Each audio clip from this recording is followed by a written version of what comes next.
Alright,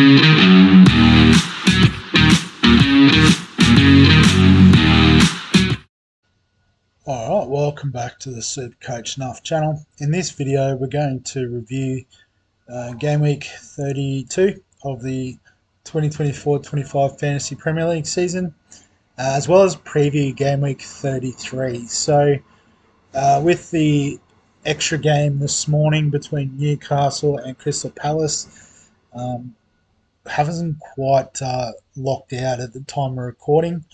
But we've got the points in there, so we can have a look at that at least. So 79 points, which is well above the average. The overall rank doesn't reflect that at the moment. It still says I'm on 46 points or something, which just sort of shows you how well we went this morning with the extra players involved there. So if we have a look at the team, we've got Verbruggen just scoring the 2 points this week. Can I fit? Well, the bench doesn't matter, does it? Saliba only getting the 2 points, so it was a 1-1 game against Brentford, so that's fine. Kanate in the 2-1 win, only getting 2 points. Munoz in a double game week getting -1. Hasn't quite worked out for Crystal Palace.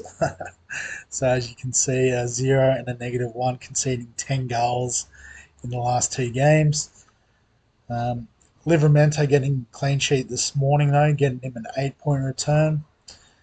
But the star of the team this week is Jacob Murphy. So mostly off his efforts this morning. So a goal and an assist on top of a clean sheet, leading to 3 bonus points for him and a 14-point return. Also got an assist against Man United, so would have been nice to have him as captain, but great return from Murphy. Ismail Sarr with a 7-point return across the 2 games. I think that was from Man City getting an assist, so unexpected. We'll take that. Rogers with a 6-point return. Pretty sure that was a assist and a clean sheet. Yep. Against Southampton. Mo Salah with an assist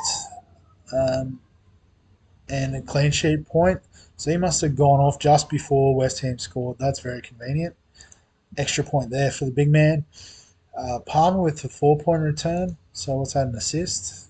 And a couple of goals and a yellow card, yep, in the Ipswich game. And Isak, as our captain, scored a goal this morning and an assist against Man United. So 11 points for him as captain. Our bench, all played, which is good signs for our upcoming bench boost. Although Fabianski didn't, I suppose, but it is what it is there. So we'll have a quick look at the league and how that went this week. So it hasn't updated yet. Like I said, it still has me on 42. What if I click on Matt's score? So it says 51, which is probably more accurate. So I only had Isak playing this morning. So I think, yeah, that made it a bit easier to get the win there. I was a little bit more prepared for the extra game this week. Let's have a look. Is there anyone else that probably would have been in the conversation? So a couple of 50s going into this morning. So 85 for Lam Sauce. Nice. So I had Murphy and Isak as captain as well. Good strategy. Had Burn in defence, so Newcastle defence. Had 3 Crystal Palace assets as well, so was well prepared for this week. Well done, Sam. I'll just have a look at Hematoma, 77. So I had Isak and Livramento this morning. Eze, so he would have lost points for the penalty miss. That's unfortunate. Jedmack, how did he go? 65. So I only had Munoz and Isak. I think at this stage I'm just about going through everyone. Shah would have been organised. Not 56. Just had Isak, Munoz. And what about Shano? 83 for Shane. So he had Livramento, Murphy, Isak as well. So, and the 3 Crystal Palace guys. So awesome work there from the gang. So good rank, but should be even better, I think, after that return. So I forgot out of all that who was top scorer. I think Sam and Shane both with 83 from memory, but not too sure. So in terms of the plan this week, we have one free transfer. We have a big budget. We've also got the wild card coming up next week. So with the couple of missing games that are coming up this week, the plan is to target these games as much as we can. Bit hard to do with one free transfer. Um, but then leading into next week, we'll wild card. So sort of fading a lot of those teams that miss out. And then we can trade back in as we need to going into the last few game weeks where everyone should have one game a week. So if we look at those teams that have got the extra game this week, we've got Man City, Aston Villa, Arsenal, Crystal Palace. So Crystal Palace we're already covered with Munoz, Saar, and some people have Mateta. That's great, but they're not in the best of form, and they do have Bournemouth and then Arsenal. So I wouldn't recommend bringing in Palace assets.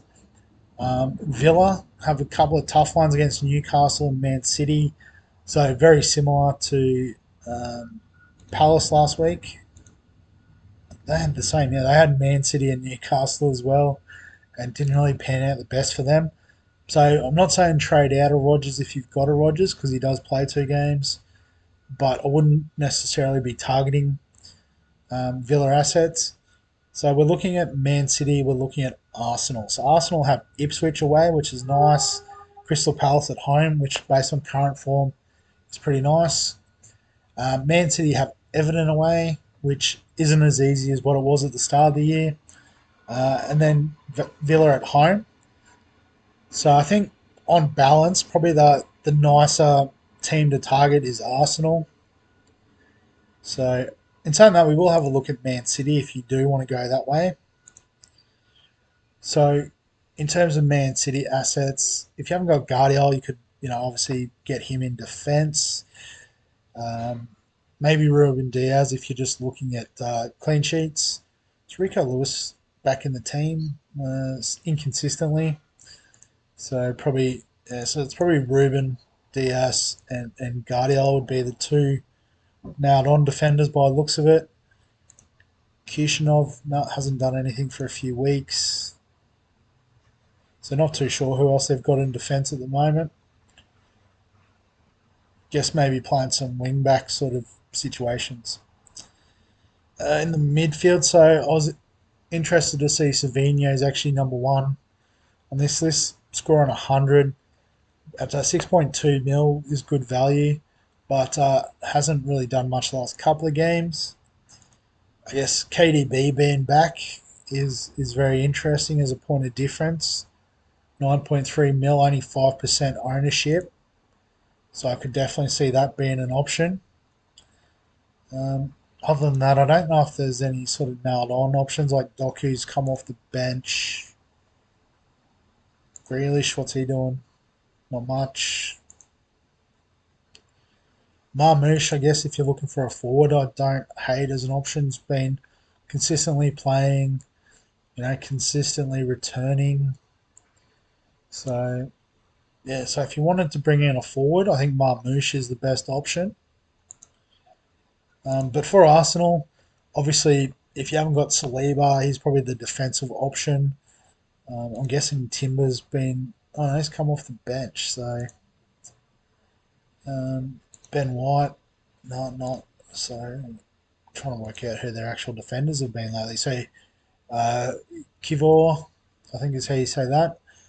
4.8 mil. Got the start the last couple of games, 3 games perhaps, with replacing Gabriel. So, if you're looking for a budget option in defence, I think here's a nice way in. Obviously, nothing going on in the forward line. But I think the interesting one is Bukayo Saka. So coming back from injuries, come off the bench for the last couple of games, even scored a goal in that 24 minutes against Fulham. So he is highly owned, which is interesting given that he has been injured for so long. So probably a lot of ghost type players there. Um, but at 10.5 mil he is expensive. But if you're like me and you've got a bit of cash in the bank, could be an interesting shout for this week. So I guess the question is, who do we trade out for? So obviously Saar, Rogers on the double, we don't want to. Um, Palmer, Salah, Murphy's in great form. Um, so I think if I was bringing in Saka, it would be for Murphy. But I think realistically, looking at my team the way it currently is, and we do want to bench boost this week, so we do need contributions from everyone. I think potentially Beto could be a bit of an issue. So I am going to swing back to Man City. Last minute change of trade. Going to bring in Marmouche on the double, you know, and hopefully that works out. There is an argument of, do we use a boost or sorry, a points hit to make sure we've got someone in for Fabianski? And the answer is no, because it's a 4 point hit, and we are relying on whichever goalkeeper we pick to get a clean sheet. And they're not as predictable as you might think. So um, I am going to make that transfer. I mean, we could take a punt on it, but I don't know if that's smart.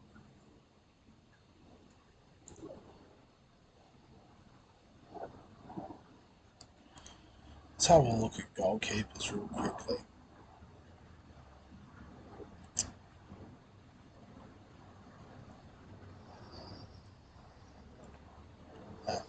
So I guess if I was going to do a goalkeeper trade, it would probably be for Raya with the nice fixtures.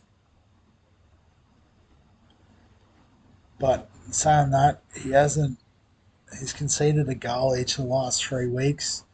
They don't have Gabriel, so I don't know if the defence is as rock solid as what it has been.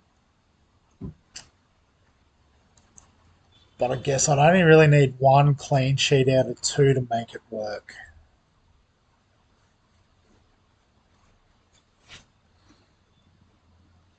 You know what? Let's do it just for a laugh. Fabianski out, Raya in. Make the transfer. It's going to cost us 4 points, but we are going to bench boost this week. So in the pick team, you'll see the bench boost. So we'll play that. So it now means all of these players are playing this week. So it doesn't really matter how we line them up on field. It's more just how we want it to look on field, I suppose. So I'm going to put Raya on field just because it looks nicer. For Bruggen in goal. Marmouche will put on for Livramento.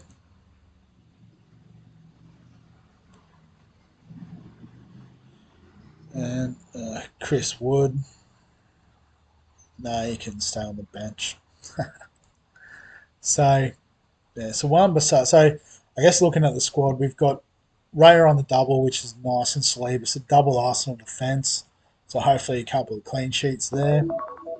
As the alarm goes off, reminding me of what I need to do this morning. Canate against Leicester, hopeful of a clean sheet. Munoz won't be vice captain this week. Hopefully, an attacking stat would be nice, and maybe a clean sheet. We haven't got any Arsenal attack, so that's handy. Saar hopefully scores against Bournemouth, not Arsenal. Murphy in good form. Rogers on the double. Tough fixtures, but hopefully a return. Mo Salah against Leicester's nice. Palmer against Fulham, not the worst. Marmouche on the double's pretty good. Isak against Villa, hopefully something. And then Verbruggen against Brentford could be a clean sheet. Tottenham, don't have the best defence, so Wood's always a chance. Livramento and Wan-Bissaka against Southampton, good chance of a clean sheet there. So I guess captain, vice captain this week. I think we're going to go with the attacking option that we've brought in. Marmouche is captain. Um, and then defense, vice captain probably Saliba. Just banking on some clean sheet points.